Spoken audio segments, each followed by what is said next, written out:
Dito tayo ngayon sa Intramuros. Gala muna tayo dito sa Intramuros, Manila. Welcome back to my channel. Don't forget to subscribe, click the bell, and feel free to comment mga Mars. Na-miss ko talaga ang historical Intramuros. Napakaraming memories ng lugar na to, from the Spanish time to our national hero, Jose Rizal, at marami pang iba. Ito naman ang itsura ng Old Intramuros noon. Napakasarap talagang sariwain ng nakaraan. At syempre, buhay na buhay pa rin ang kalesa dito. Kaya naman, nilubos-lubos ko na at sumakay ako ng kalesa. So ngayon, ito na ang itsura ng Intramuros. Nowadays, marami nang nagbago, maraming improvements, pero napanatili pa rin ang makasaysayang mga establishments dito sa Intramuros. Please enjoy this episode, click the notification bell, and feel free to comment.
dahil na-miss ko ang pagsakay sa Kalesa at mamasyal dito sa Intramuros, sakay muna tayo kay Manong.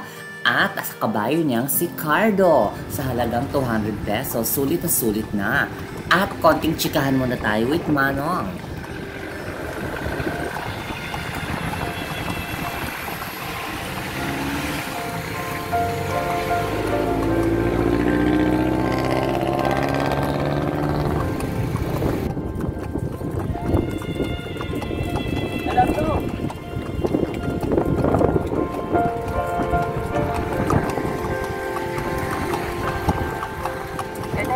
Dito kuya? Bawal pa rin Ay, bawal pa rin.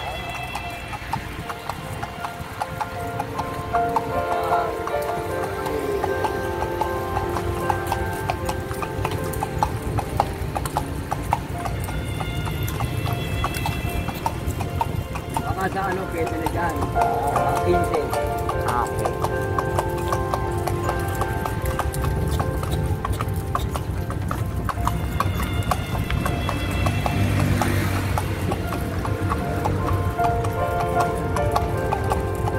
Alam mo ba yung eskwela ang UST? Oh, sige. Dito galing yun. Dito, okay. Tagal na ng ano, luma na ng ano, Intramuros. Bago na punta ng Palog yun, dito muna nagsimula sila. Gano'n na kayo katagal na gaganito? 27 na dito. Gano'n na ho kayo katagal na ganitong trabaho? Ang matagal na. Talaga ba? Wala pang March lang, 1974. 1970, ang tagal na. Anong pangalan ng kabayo niyo ho? Cardo. Cardo. Cardo Nagdisay. Nagdisay ba siya? Ito naman, kung alam mo yung nadidinig mo isa, Santo Domingo dyan. Aha. Dito galing. Ah, dyan siya galing. Ito naman, dating bako sa Italia. Oo. Ano nung panahon ng Spanish, siya Posto. Kasi nung panahon ng Spanish, yung Pampier, dito lang ang Pier. Ito ang pier. O, malamin ang binago. Pero immigration na siya ngayon.